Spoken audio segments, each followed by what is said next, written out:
Okay, guys, let's talk today a little bit about liver Qi stagnation. And we've been talking a little bit about it. We talked about it last time with, for example, with the nature of cannabis. And, I'm making the argument here that cannabis is, in fact, to some degree, physically addictive or psychologically addictive. Not that we see a difference in Chinese medicine, right? That when you use a substance that moves the Qi, then it moves some of the blood as well. When the Qi moves, the blood moves out of the liver.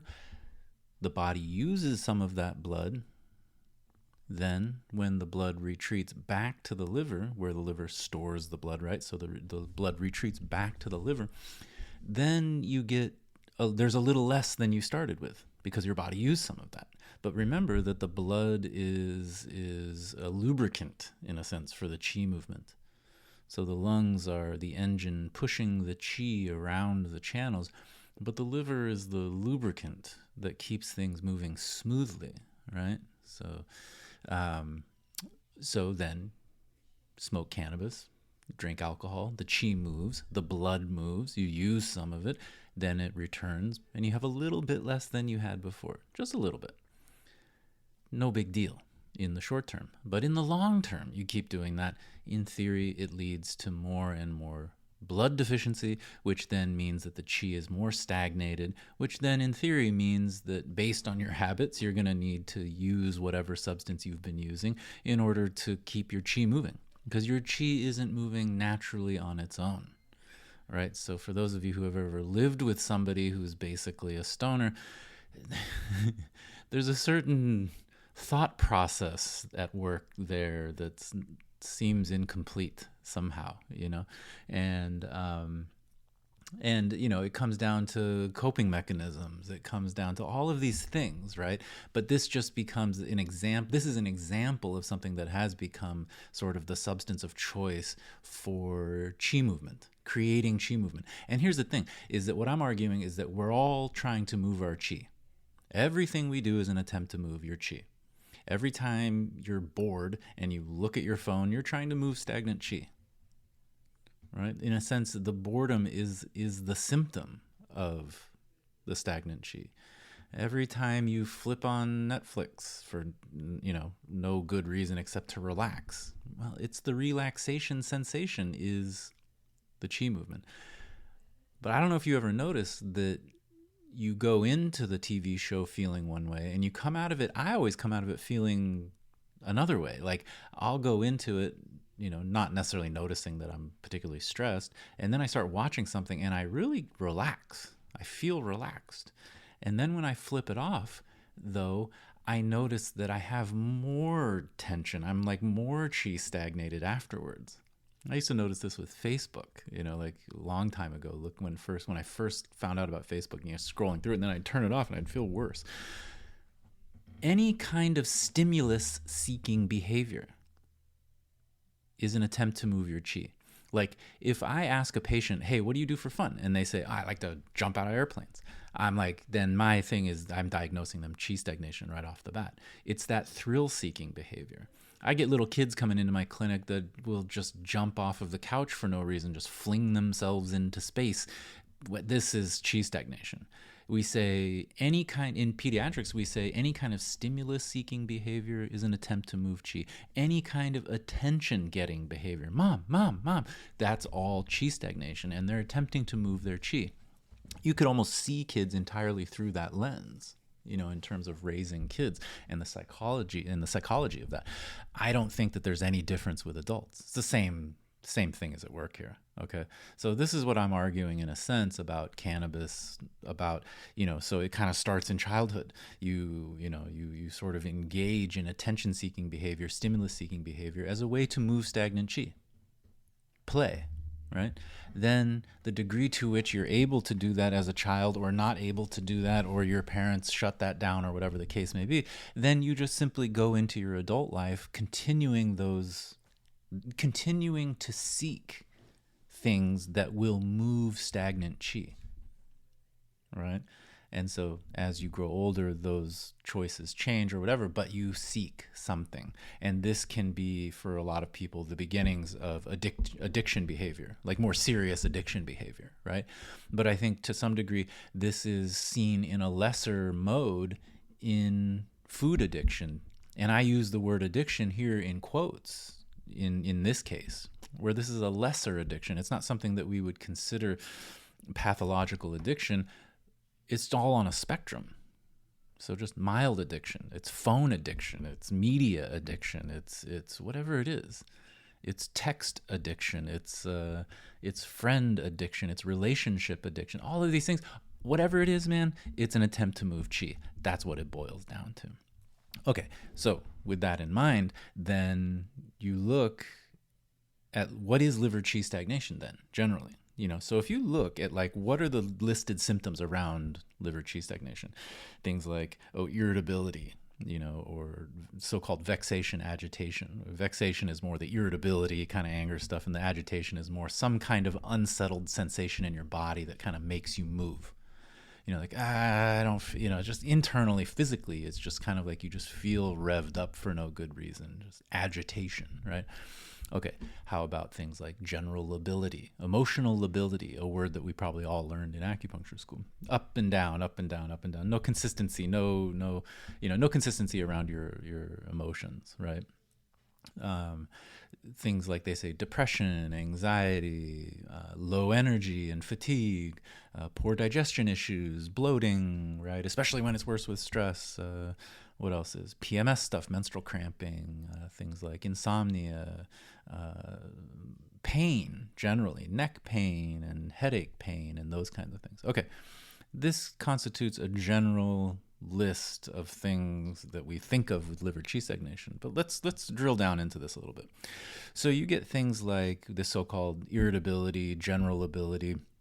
Okay, those all fit within the framework of a more generalized liver qi stagnation, fairly specific to that organ and how it affects the shen in a sense, the expression of your shen in an outward way, being dominated a bit by the liver and its problems, the excess of stagnation showing up as this inability to be consistent. The qi isn't moving, right? So you're kind of up and down. When the qi is moving, you're happy.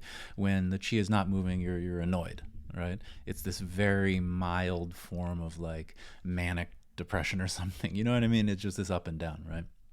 But then when you think about something like depression, we're always saying, depression is liver qi stagnation, right?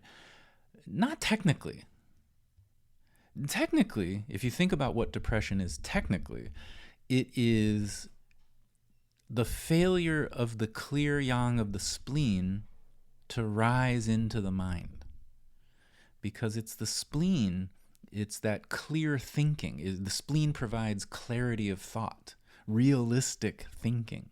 We call it intellect and intelligence, and it is that. But when you have clear intellect, clear intelligence, what they mean is that your thought processes are clear. You see the world with a certain level of reality, realistic type thinking, right? And so in this case, depression is a disorder, is a syndrome that represents to some degree leaving what is considered realistic thinking. So in a depressive state, the world seems hopeless. Nothing seems like it's ever going to work out. The list there of the kind of thought process that people engage in depression. Well, just from the perspective of Chinese medicine, from a psychological perspective, this is not considered sort of realistic thinking, right? This is considered something that is outside of that.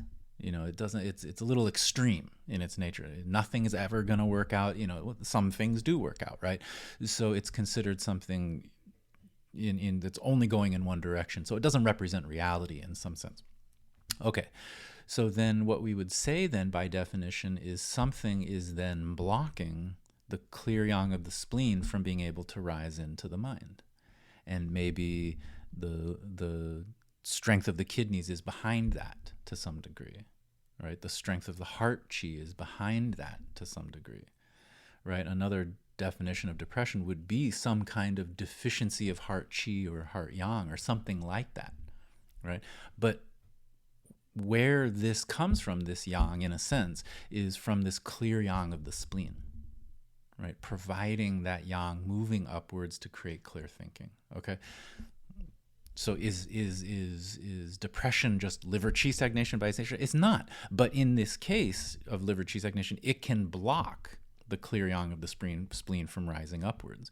We talked about low energy and fatigue, right? So a lack of energy.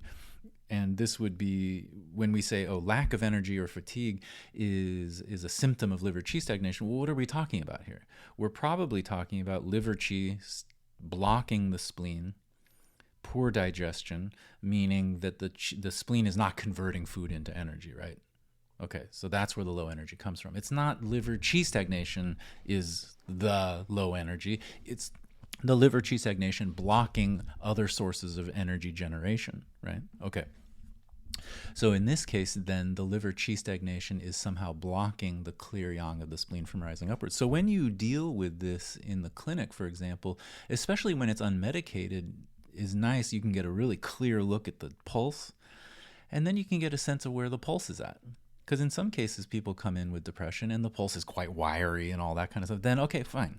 Then in this case, the liver qi stagnation is primary. It has to be treated that way. Xiaosan, whatever you're going to use, your points of choice. Good. But a lot of the times, too, people come in with depression and it looks more like yang deficiency, doesn't it? I mean, just by looking at a person who's depressed, you would, if you didn't know they were depressed, you'd be like, oh, that's a lot of sitting around and laying around in a low state of mind. It looks more like yang deficiency. It doesn't look like excess.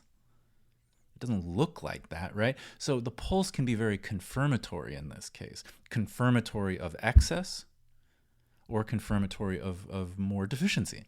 In which case, when it's a deficiency-based thing, then tonics and strengthening and stuff. So my teacher had a treatment for this where you would do moxa. You would pick, like, say, 4 points along the spine and do moxa on those points, whether direct or indirect, just to fill the spine with yang, just to create yang in the body.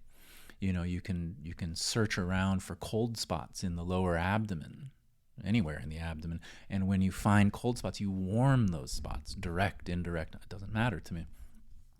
So in this case of deficiency, lots of warming, right? So sometimes when they're medicated, the pulse becomes less obvious. So then in that case, you really have to talk to them and get a sense of constitution and what things were like before they were medicated, just to get a sense of relative deficiency or excess. And then you work, right? Okay. So what are we talking about here? Irritability, agitation, general ability, things like depression. They list anxiety as one of them. But again, here, the liver doesn't relate to anxiety. The heart relates to anxiety. So in this case, the anxiety would more likely be due to liver stagnation leading to heat, and that heat rises into the heart, right? Okay, so anxiety. We talked about low energy. We talked about bloating, poor digestion, especially when it's worse with stress, right? All these things. Another, what else is listed here? Menstrual cramps, PMS stuff, right? So this would be pretty common. And that seems to fit more into the liver's wheelhouse, right? Cramping and muscle tension and stuff. They list things like insomnia. That goes back to the anxiety thing. So how is the liver affecting the heart? Things like circulation issues. You get the Sunisan thing, where the Raynaud's phenomenon and that kind of thing, so which brings up a whole question for me. So and what I mean to do here is I mean to speak about one of the ways that I see liver qi stagnation. This is not meant to be comprehensive in terms of all the thought processes that I have around liver qi stagnation or everything that I'm thinking about. It's just one thing that I've noticed as it relates to liver qi stagnation, and which is this question of, I just mentioned circulation issues, right? The Raynaud's phenomenon. So these circulation issues are interesting. We say, okay, there's stagnation in the center, and that prevents the warmth of the yang from proceeding outwards to the extremities, right? And you see this especially in the hands. You see this with nervous tension, for example. When people get anxious, they get cold hands and that kind of thing. So the internal yang blocks the internal stagnation blocks the yang from moving outwards to the extremities, and they'll also have some kind of heat in the interior as well. So that heat is kind of blocked up, and a really common place to try to elicit this symptom from the patient in terms of questioning is like, do you notice that, for example, your armpits are like hotter than usual, than should seem warranted, or something like that? And because the armpits are specifically related to the liver. We say the shoulders in general are related to the liver. 50-year-old shoulder, is the clear indication that liver Qi or liver blood deficiency is there at 50 years old. We talked about the hollows of the body, right? So if the knees and the low back go to the kidneys, then the shoulders go to the liver. And so the armpits, like for example, you see in pediatrics, kids who have a lot of liver heat. One symptom of that could be a strong smell from the underarm. So armpit odor. 6, 7, 8 years old. I had a patient who was 7 years old, and mom was putting deodorant on her and this was all liver stagnation, liver heat, and it was quite obvious in the symptom listings. But this is a normal thing. So you can elicit this symptom from the patients by talking, do you notice that your armpits are unusually warm, or even like kind of warm and clammy and kind of sweaty even? Oh yeah, quite a bit. This is this indication that there's this constrained liver heat in the interior, and the liver constraint is preventing the yang from moving outwards, right?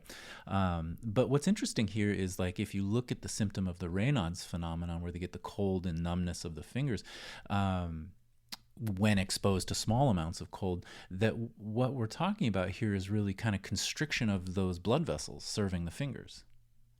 Specifically, kind of constriction of the musculature, the smooth muscle lining of those blood vessels. So the muscle constriction is a problem there. And so this question of muscle tension in what we call liver Qi stagnation, remember that the liver relates to the muscles, it relates to the joints, right? So the drier you get, the less blood you have, the tighter your muscles tend to be, the more difficult things like yoga tend to be. They're quite hard to stretch with any, to get a good stretch in, because the muscles are quite tight due to this blood deficiency. This gets worse and worse as people get older, very typically. The people who get drier, I should say, that's said to be the problem. So people who get more yang deficient as they get older maybe won't have this problem as much. Actually, thinking about it, when we were talking about cannabis, coming back to this question is, I sort of mentioned that, if cannabis was an effective Qi regulator, then everyone who smokes cannabis a lot should be a lot happier. But they're only happy in that moment. They get high and it's like, kind of relax, and then they're not high anymore. And it's not like that effect stays with you so much.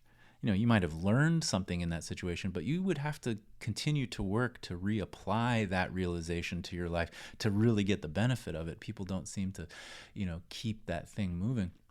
So what I was arguing was that a lot of people get drier as they go, and they get more liver stagnant as they go. The more cannabis they smoke over the course of 20, 30, 40 years, they just get drier and drier and more irritable and less reasonable and all this stuff. That's one way that cannabis can go. But I noticed that there's the other one, which is it goes the other way, which is more like a yang deficiency. The couch potato, the archetype of the person who just has no motivation, just smokes weed and plays video games, and that's about it. And they're just sitting on. They're pleasant enough. They're not irritable and stuff. They're reasonable, but they sit around and have no motivation. So it almost kind of goes in that direction too, kind of more of a yang deficiency rather than sort of a blood/yin deficiency direction. Okay, anyways, so coming back to this question of muscle constriction, if you look at, for example, what's the pulse for liver Qi stagnation? Wiry, right? So, but what is a wiry pulse? A wiry pulse is the guitar string, the bowstring pulse, where it's the pulse itself is somewhat narrow compared to what it should be, and it's hard, it's firm. You can feel all the edges of it when you roll your fingers over it, which indicates to me some amount of muscle constriction in the vessel, right? because this isn't just a blood deficiency. If you get a blood deficiency pulse, you get a blood deficient pulse, it's wide, it's big, often it can be bigger, it's soft, right? It's empty. But here it's firm. It's like, rather than being large and kind of empty and soft, it's constricted. There's a firmness there. So the muscles have been constricting around that. Around that deficiency, the muscles have been further and further constricting. It's almost like the more blood you have, the harder it is for those muscles to constrict around that volume. It's like a hydraulics thing or something. You can't. So this notion of muscle constriction, as the liver relates to the muscles. One differentiation I think I should make here probably is at least how I view the relationship of muscles to the organs, because we talk about the spleen and its relationship to the muscles, and then we say that the liver relates to the joints. I would give one thing here, which is to say that the spleen really relates to the ability to build muscle, size, volume of muscle. It's flesh, So for those of you who know me, I'm a pretty sort of thin guy. And it's like, even if I were to work out endlessly, I could get reasonably strong, but I would never get big, because I'm a liver type more, So I can be reasonably strong, especially for how thin I am. I'm actually surprisingly strong, but I would never be able to put on large volumes of muscle and get kind of big in that sense, right? So that's the relative lack of spleen strength that I lack in this case. So I think spleen is about being able to generate flesh, whether it's muscle size or, on the other side of the spectrum, more like weight gain, like damp deposition, fat deposition, right? So fat deposition is just damp for us. It's yellow, right? So this notion of spleen is really about being able to generate and build flesh, whereas liver is really a lot more about being able to use those muscles in some sense. Right? So just being able to put force down on something. And so I think we call this joints, but I think it's more than that. Right? So like a progressive Parkinson's disease, where you're getting those involuntary muscle contractions. Right? I think some people will say, oh, this is a spleen issue because the Neijing says that the spleen relates to muscles. I think that's incorrect. It doesn't look like spleen to me. It looks like liver stuff. It looks like liver blood deficiency to me. Like, what's a good example of involuntary muscle contraction as it relates to liver Qi stagnation is things like twitchy eyelids, right? So people with a lot of stress. I mean, it's like, if you watch a cartoon, what do they, like, if a character in a cartoon is angry about something, or frustrated about something, they'll often do a close-up of their face and their eyelid is twitching, So we all know that this is a thing related to stress. But what do we see here? Involuntary muscle contraction of the eyelid in relation to stress, right? What else do you get? Things like, I think about things like calf cramping at night, right? So or how, when you're falling asleep and your whole body twitches. In Chinese medicine, we say these are blood deficiency symptoms. The blood that you have is retreating back to the liver. And so if there's any blood deficiency, then the muscles will not have enough blood and will tend to contract. It's the presence of wind. So some people are waking up in the middle of the night with a calf cramp, right? This is blood deficiency. Things like plantar fasciitis. We relate this to kidney yin deficiency, and it is typically. But the relationship that kidney yin deficiency has also to liver blood, right? Liver yin. So the degree to which then people are waking up not just with pain, but with cramping, sometimes that makes me think of liver blood deficiency, right? So you get into things like even like Tourette's. Tourette's syndrome, I treat kids with Tourette's, and it all starts with the involuntary tick, the tics, the involuntary muscle contraction, the movements. So those movements in the upper body where they have something that they can't not do, like clearing the throat or throwing their hair back or whatever it is, some kind of neck movement, head movement to clear the neck or something like that. As is all this sort of what we would call, in a sense, almost like wind in a way. you know, these somewhat involuntary, well, they are involuntary muscle contractions. If you don't do it, then the tension builds, you know, so it's not something they can resist. But even you get into like vocal tics. So we would say that the movement, the tics associated with movement are more like liver wind. Whereas when you get into vocal tics, then we actually say that wind is getting into the heart, which is so interesting because then it's like involuntary vocal movement, like the muscle contractions related to the vocal cords and all that stuff. It's like, but it gets into the heart. It's a fascinating idea. I mean, Chinese medicine is so amazing like this. Liver wind getting into the heart. And you notice that in Tourette's with vocal tics, it's all the things that they say are all these livery things. It's frustrated, it's angry stuff, it's that kind of thing, fighting, and you know, so argumentative and bad words and things that we associate almost with really moving qi. You know, an anger outburst is really just a way to move your qi, right? Okay. Muscle constriction. What else is there?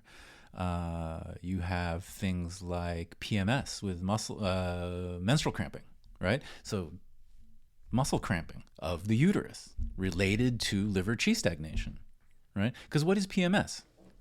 What is PMS? PMS is that, let's say, a week leading up to bleeding, and they say in that last week, the liver qi stagnates.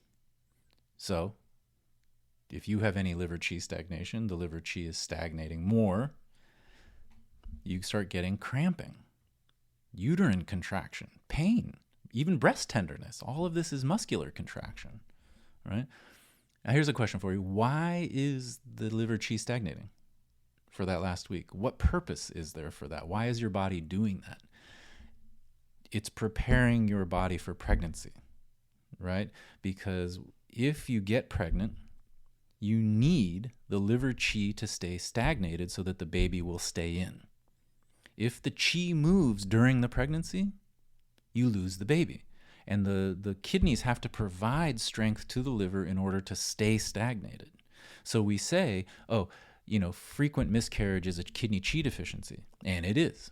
But it's the failure of the kidney qi to give the liver the strength to stay stagnated. You do not want things moving at that time. So that's why there's these admonitions against, like, for example, with spleen 6, like, you're not supposed to sedate spleen 6 because sedation of spleen 6 moves the liver qi and moves the liver qi out of the uterus and stuff. That's not. So from that perspective, in theory, supplementing spleen 6 would be fine because that's building blood, pushing blood towards the uterus. It's not. But anyways, that's a different argument, different question here, different conversation. But this notion of muscular constriction related to this liver qi stagnation during this week leading up to the bleeding. And then usually what happens once the bleeding starts, pain tends to go away, right? Because the liver qi moves, the blood moves out, then pain goes away because those muscles relax, right? What else is there? Asthma, stress-induced asthma. It was a perfect one. Stress-induced asthma is when people get asthmatic symptoms in relation to stress. Well, what's happening there? When they get stressed, the muscles of the smooth muscle lining of the airways constrict. And this is known. This is Western medicine. This isn't even, this is a known thing in Western medicine. That's why they use what? Albuterol. It's a muscle relaxant, right? It's a fast-acting muscle relaxant. So in the case of this, it actually works quite well of these kind of anxiety/stress-induced asthma symptoms. The smooth muscle lining of the airways constricts. Suddenly people are having trouble breathing because that constriction narrows the airways and you're not getting good gas exchange. You're getting inefficient gas exchange. CO2 is building up. It's causing the person to panic, right? They can't get that CO2 out of their lungs, right? Okay. More examples of this. Bedwetting. We do have a type of bedwetting. There's more in kids, obviously, but we do have a type of bedwetting that's related to liver qi stagnation. And it looks like, this is less clear from a Western perspective, but it looks like muscle constriction in the bladder.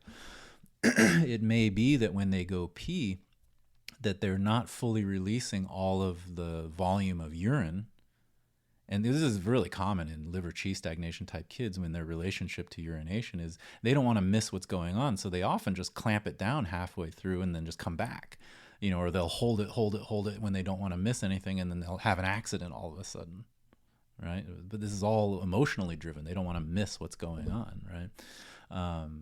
So the assumption here might be that they go to the bathroom before they go to bed, but they're not releasing the entire volume of the bladder. So then they go to bed, they still have some urine in there, and then it doesn't take long for the bladder volume to build up again. Then they fall asleep, they're asleep now, and they completely relax, and then the muscle relaxes, and then they release that urine. This is a possibility, right? Where else? Constipation is a good one, where we see what's the concept, what's the stool quality that we associate with liver Qi stagnation. It's what do we call it? Bitty goat turds or bitty goat stools. It's a little bits, right? Pieces. And you see this in kids, you see this in adults as well. But what's kind of happening here? This is not like matzo renwan where it's a liver blood deficiency dryness issue. That's not what this is. What we're talking about here is liver Qi stagnation type constipation. It comes out as little bits.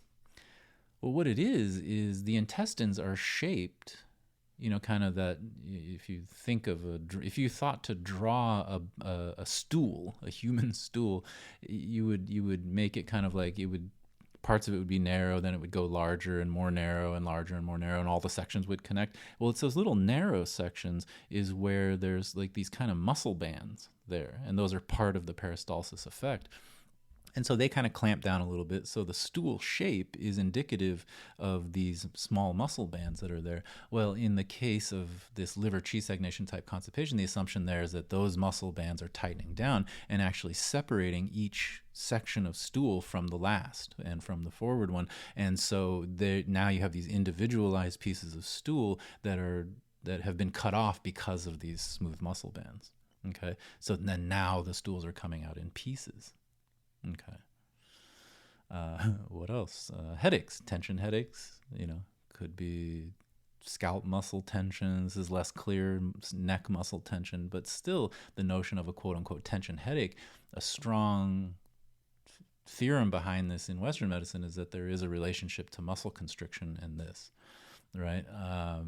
You get things like high blood pressure.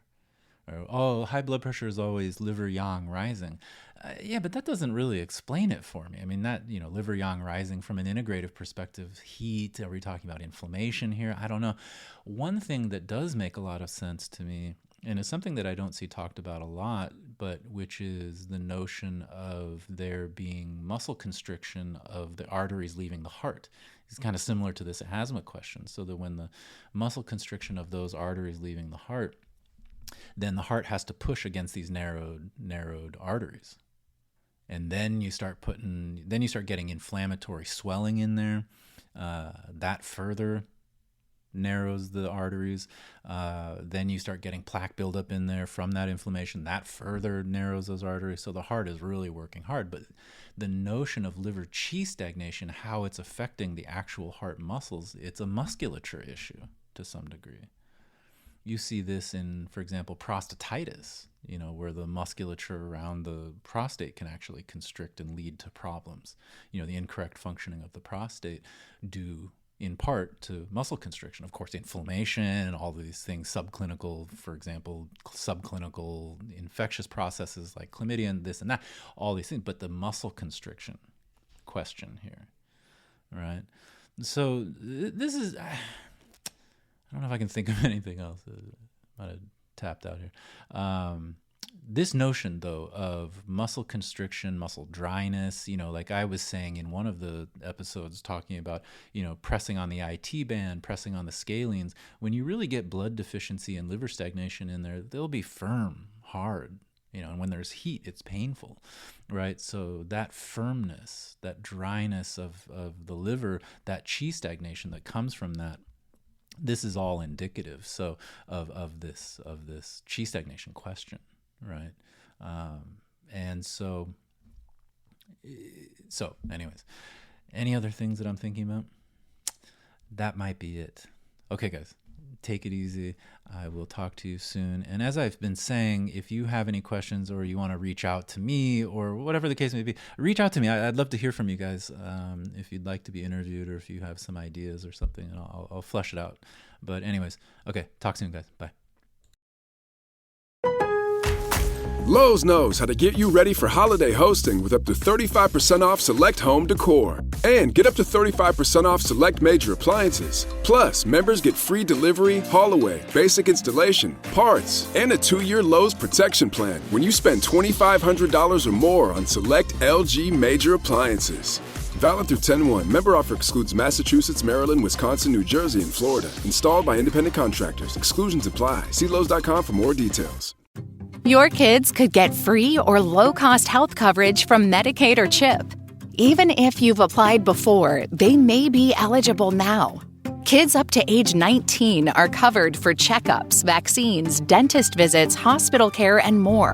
And if they already have Medicaid or CHIP, remember to renew every year.